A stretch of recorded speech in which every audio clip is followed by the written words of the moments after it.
Huh?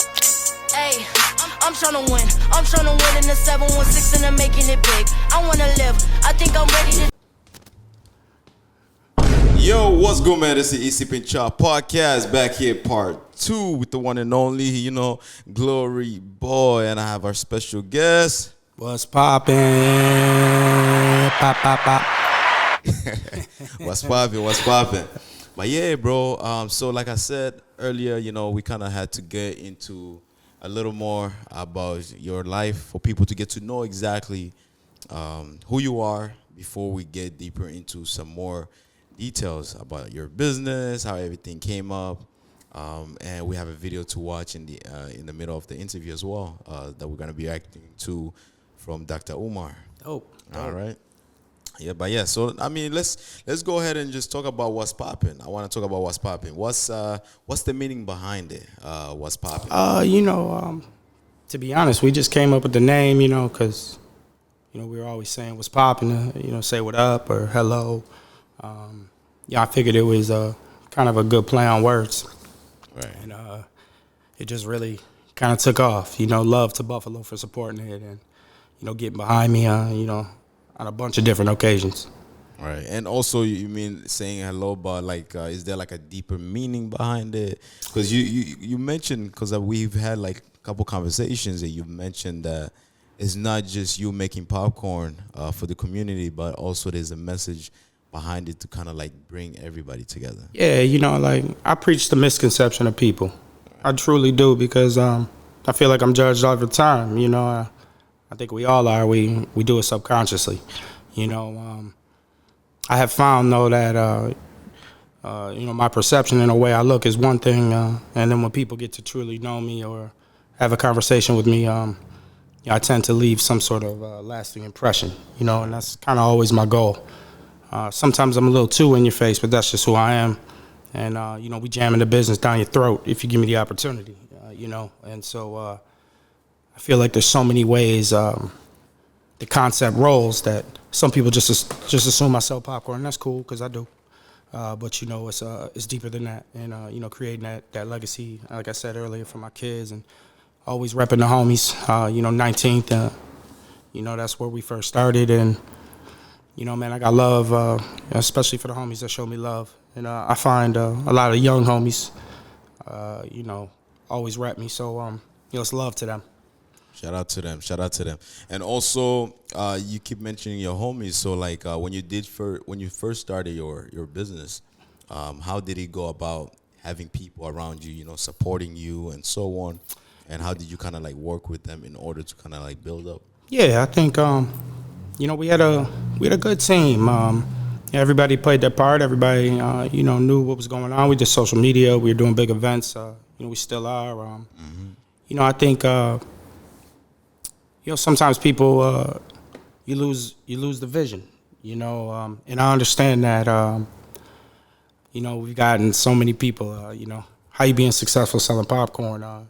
Sometimes you can't sell your vision to everybody. You can't sell passion. I bleed passion, so that's a pro and a con for me. I think sometimes we could have given up and it would have been justifiable, but I'm stubborn and I can't give up. I got into it for a reason and I'm gonna see through it.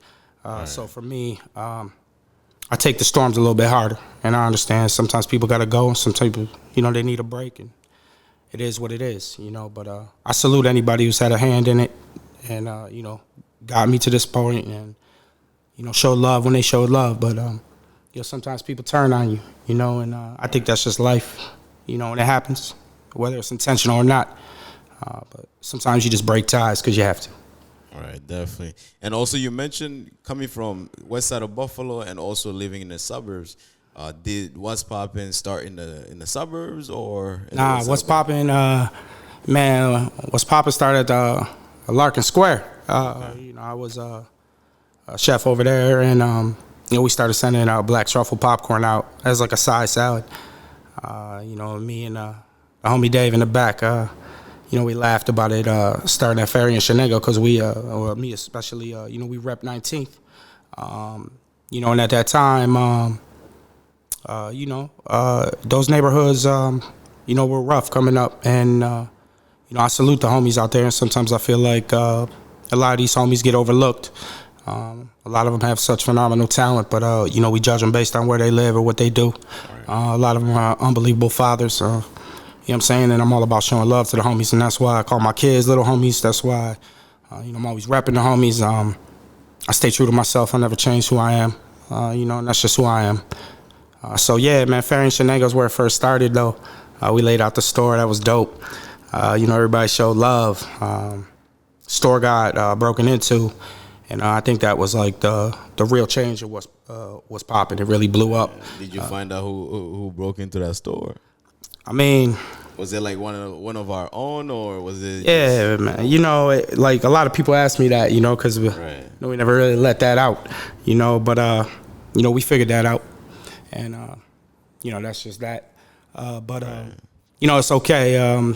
I'll tell you though, Buffalo got behind it. Like we had just started opening, and we were doing free deliveries. We still are for the most part, and man, we were all over. And Buffalo, just the orders kept coming in, and we really couldn't keep up, to be honest. But the team was amazing, and it really took us to the next level. And then we got into corporate, and started doing that, and started doing flavors for my kids, and giving people custom flavors, and we was hitting the blocks out on the west side and the east side, handing out bags, talking to the homies. Really just developing relationship. Right, and also like you just delivering at the doors and so on in the east side and west side. What's the difference from doing that in the east side and west side of Buffalo compared to doing that in the suburbs? Man, it's totally different. A lot of people don't know this, but my kids live in the suburbs, and I'm all about making sure that they see all demographic. You know what I mean? And I wanted my kids to go to a good school, and I've always said this before. But in turn, your children become the minority in that district. At least mine are, and it's love. But the reason why I do free deliveries, and a lot of people probably see me pull up on deliveries with my kids, is because I want them to see all demographics. So, my little homies are on the blocks with the homies. Some of the big homies too. My kids see it all. It's not about color, and I think that's truly important because they're grateful for the life that they have, but at the same time, they understand the struggle that some other people live. My daughter especially, man, she got the biggest heart I've ever. I hope she never changes, man. She's the sweetest girl, you know what I mean? So, she'll give you the last dollar she got, to a homie. And I respect her and love her for that. So the difference, though, deliveries in the suburbs, are 90% of the business. Sometimes they get a little bit tricky depending on where you are. Ignorant people everywhere. But I've had a few encounters, which is unfortunate. But I still see it as a blessing, and maybe we educating people that it's what it is. That's why I never opened Elmwood. Always wanted to kind of be still in the hood, so to speak. I don't. Please, I don't mean to sound ignorant saying it that way. You know what I'm saying? But I always want to still rep the homies. But at the same time, now, fast forward to now, try and take on some bigger opportunities. I never really wanted a brick and mortar. We did it for presence and, really to establish the name the best way that we could. It seems like an end game for a lot of people, ends up being brick and mortar. But, yeah, man, now we're just riding it, enjoying it. That's it. And also, like, delivering at people's houses, let me say, you're a black man, you have tattoos covered all of your body and so on. Did you ever encounter someone that felt like you was, they kind of like stereotyped you, say, oh, this person is going to rob me, is going to do this, and then end up calling the police on you? Yeah, in the beginning, we had a few people that assumed some of the delivery guys were either breaking into the homes, they weren't used to seeing, a black man in those neighborhoods. And man, that just goes to show anybody who really gets what What's Poppin's trying to represent is, we still living in that world. And I think, don't get me wrong, I've had some amazing customers out in the suburbs, you know what I mean, and having phenomenal conversation, and they know who they are.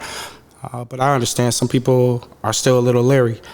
And, it's unfortunate, but it's a reality. And I think sometimes we need to be talking more about those kinds of concepts when it comes to especially black-owned business and those kind of encounters, as opposed to, hey, just support this black-owned business. We need to get behind the stories and really hear either what's inspired them to branch and do what they're doing, instead of just throwing money.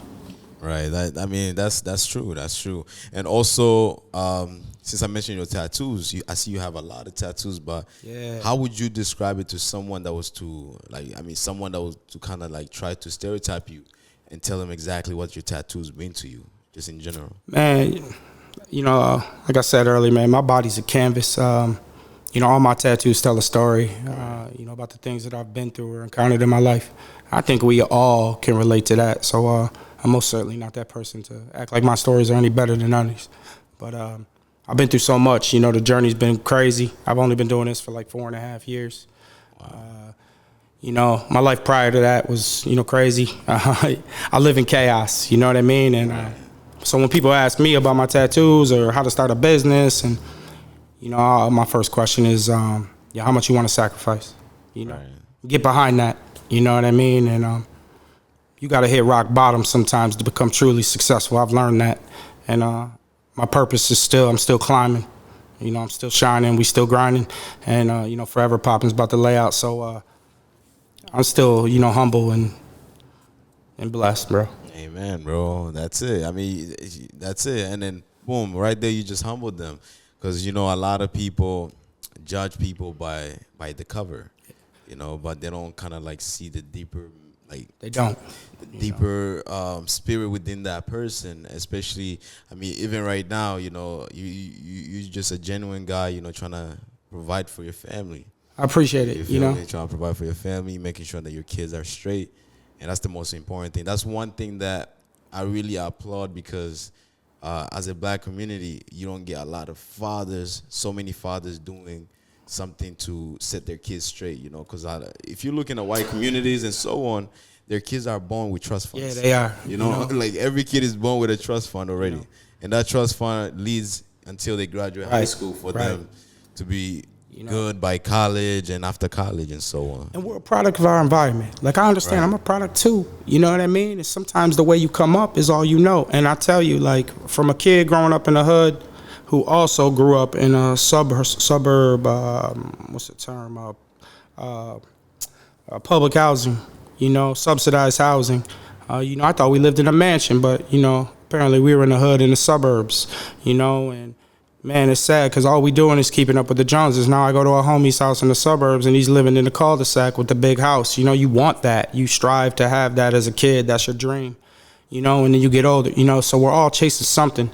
But that materialistic, man, I'm a victim of that too. But now I realize, it's a bigger purpose, man. Right. And too many of us out here, you're right, we're wearing the chains, we're driving the cars, we're doing this, we got the sneakers, we're doing that. I get it, you know what I mean? Because I'm doing it too. But at the same time, if we're not setting these kills, that's why I don't preach to anybody my age, man. I hate to say that, you know what I'm saying? But I'm preaching to young kids, and sometimes it's going to take a little bit longer for them to get it because I was that kid too, hard-headed.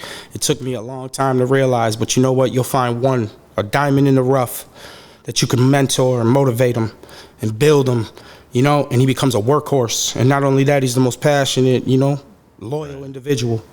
And that's what we're looking for, and it comes, and they're out there, it's just sifting through the weeds.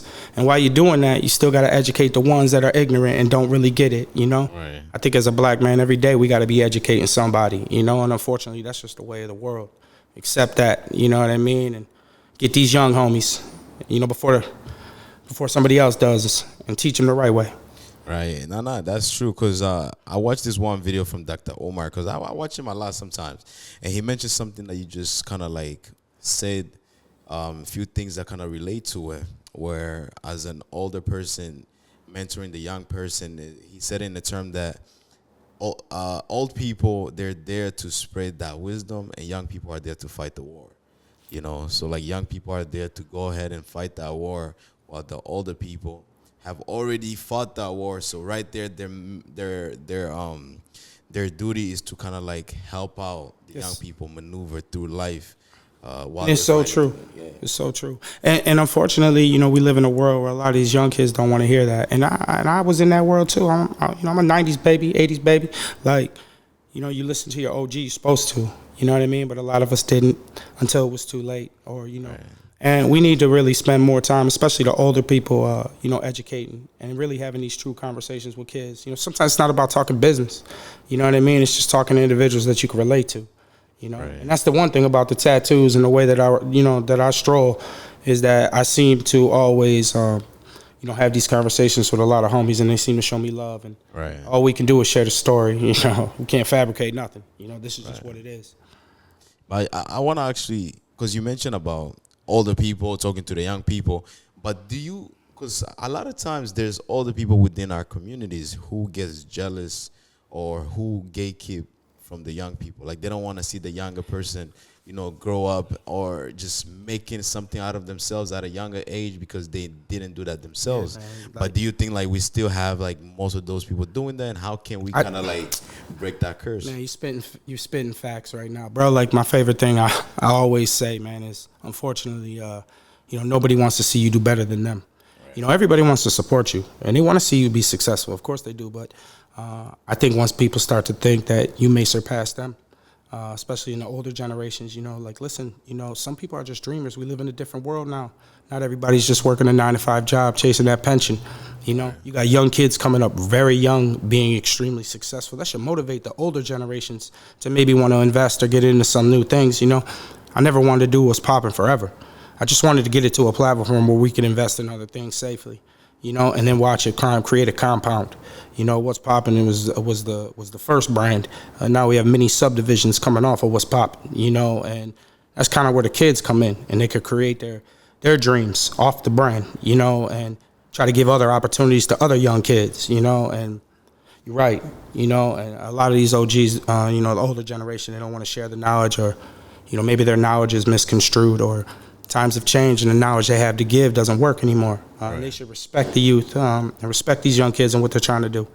Not enough of us do that, Definitely, yeah. I mean, I feel like that just have to change, because if that changes, it's a lot of young people that's gonna actually chase their dreams or go in the right direction. Because I feel like some kids are scared to speak up or ask like an OG for an advice because they know the response. Yeah, they know the response is gonna like let them down. So like they tend to just go their own way. I mean, you're right about that, and I respect that. Go your own way, do your own thing. But like I tell my kids, man, like be yourself.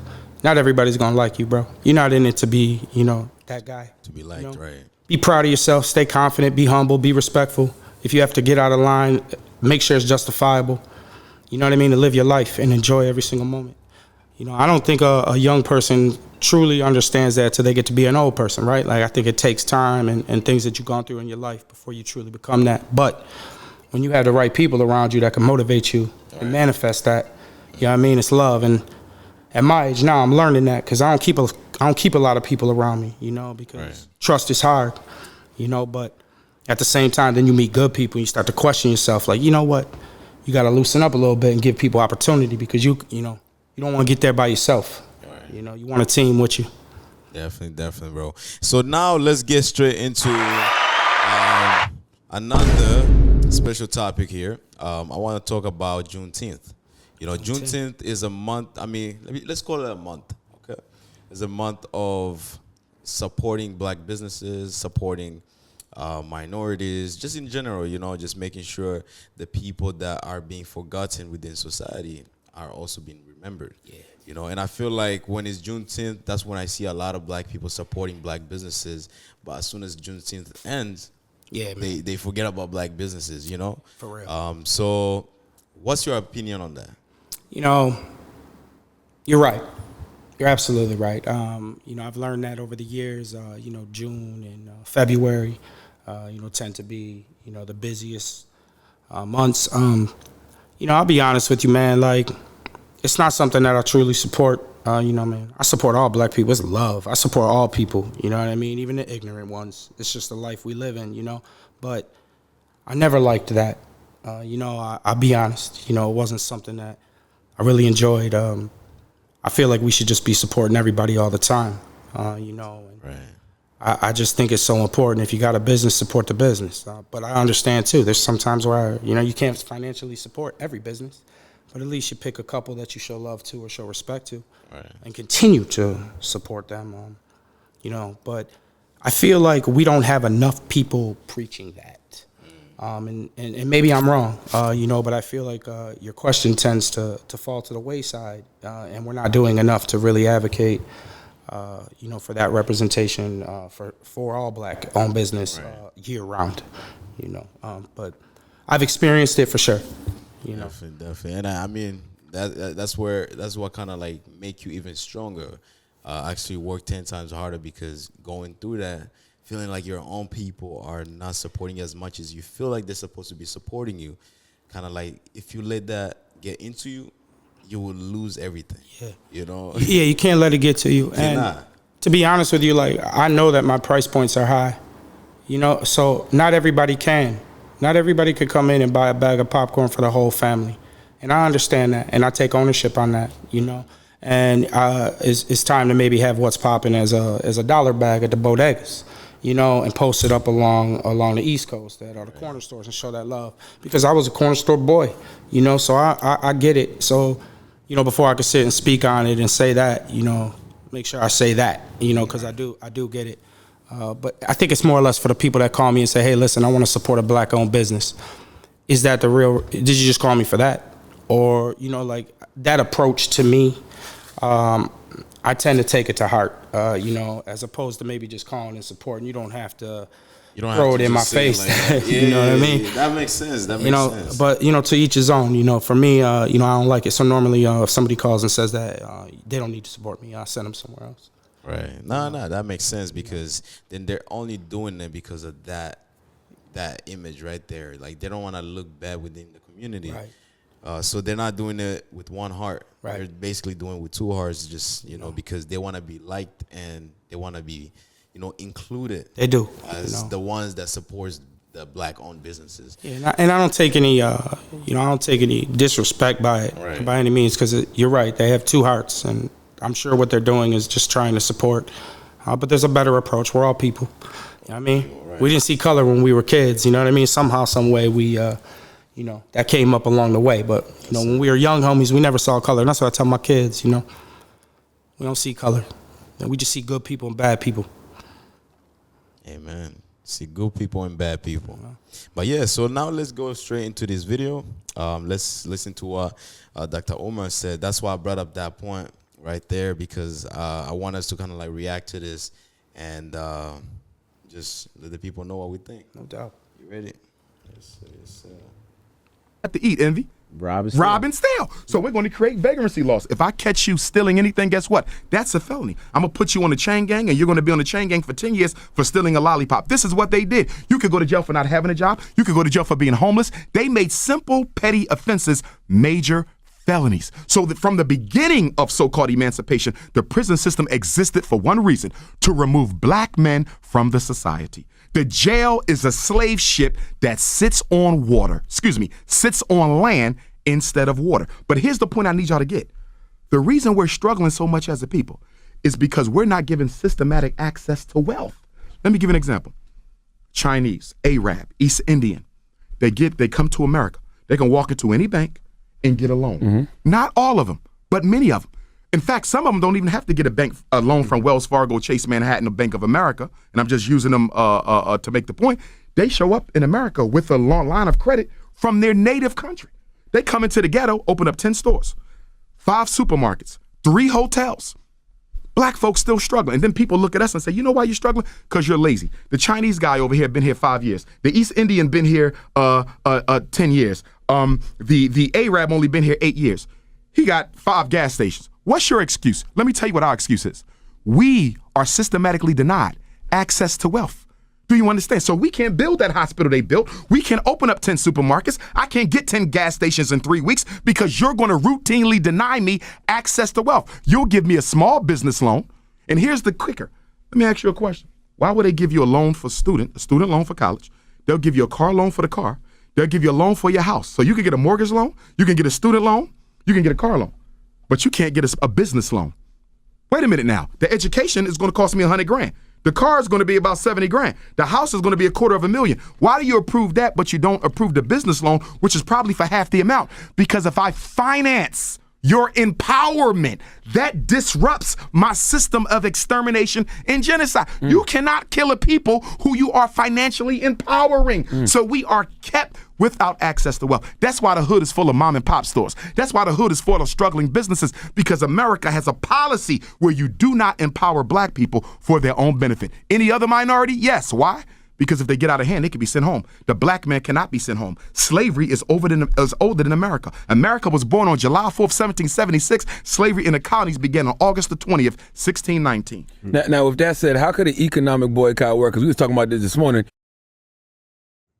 Yeah, so actually, yep. So that's what I wanted us to kind of like follow up, because also it's not, a lot of times, a lot of black businesses do not grow as fast as every other businesses, because we're systematically denied to access of, like, let me say, economic wealth. Yeah. You know, so what would be your saying on that? I mean, just being a business owner, like, did you ever go through that phase where you felt like you had to fight to get certain access to few things in order to build your business up? Yeah, I have. Don't get me wrong, I've had a couple great opportunities. Some people helped me out for sure.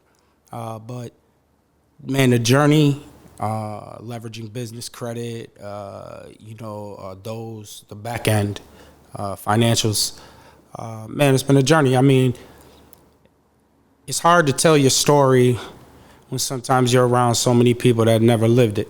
All right. You know what I'm saying? And, I'm not a very open person when it comes to that, because, the more you tell people, the more they judge. It's a catch-22. Man, I'm that kid, though. Parents didn't teach me about FICO scores and making sure that your credit was right and what you needed to do to establish yourself. Those are things that I've had to learn along the way. Now, granted, I've had some people try to, help along the way, right. Which is dope. But you're absolutely right, man. Like, there's so many black businesses in the hood. I get it. You know what I mean? But, like, we need to branch out. I don't want to be in the hood. You know what I mean? I want to be in a predominantly white neighborhood, just to shake it up a little bit. You know what I mean? If people really want to support, then they support there, But sometimes we don't have those kind of opportunities. I should have had 10 stores by now. I feel like What's Poppin' should be bigger than where it is right now with the amount of work that, I myself have put in. But that's just me beating myself up, That's the type of person I am, though. I'm never satisfied with how far I've come and what I've done. There's always so much more you got to do on the table. I think that comes from a lifestyle not having anything, you know what I mean? Sun up to sundown hustling, it's a different world now, But you're right, a lot of those opportunities don't come, especially for, young black businesses. Definitely. And that has to change. I just want to say happy Juneteenth to everybody.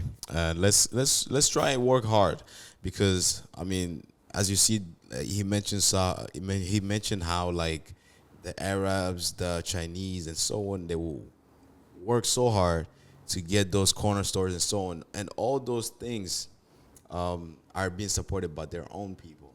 So that also helps them triple their economic wealth. For real. So at the end of the day, we have to look into that. And so, like, all those things kind of, like, come together where our people supporting us, or the system supporting us, or not, we just have to find a way to build that wealth in the most strategic way, so that way everybody can win within our communities. Or create something for everybody. Exactly. But yeah, bro, thank you so much. This was an amazing sit down with you. Appreciate it, man. You know what I'm saying? Thank you. What's Poppin'? Don't forget to cup some What's Poppin'. And we got some special lemonade. Yeah, this man. tastes so good. Chico Aid, peach. Chico Aid, your son made this, yeah? And my son making it right now. We're pushing it, man, wholesaling it. Hey, do your thing, man. Doing his thing, man. I'm proud of him. Proud of my kids, man. Definitely. Yo, man, this is Isip and Shaw Podcast. Don't forget to like, share, and subscribe on this channel. And also, one last thing I want to say, y'all go ahead and follow my brother What's Poppin' on Instagram, and is Facebook as well. What's Poppin'? What's Poppin' Gourmet Popcorn. You can follow me there, man. Check me out, man. We're all over the place collabing right now, which is dope. So shout out to everybody who's been showing love to me, and shout out to everybody that doesn't. I love y'all too. Yes, sir. Let's go.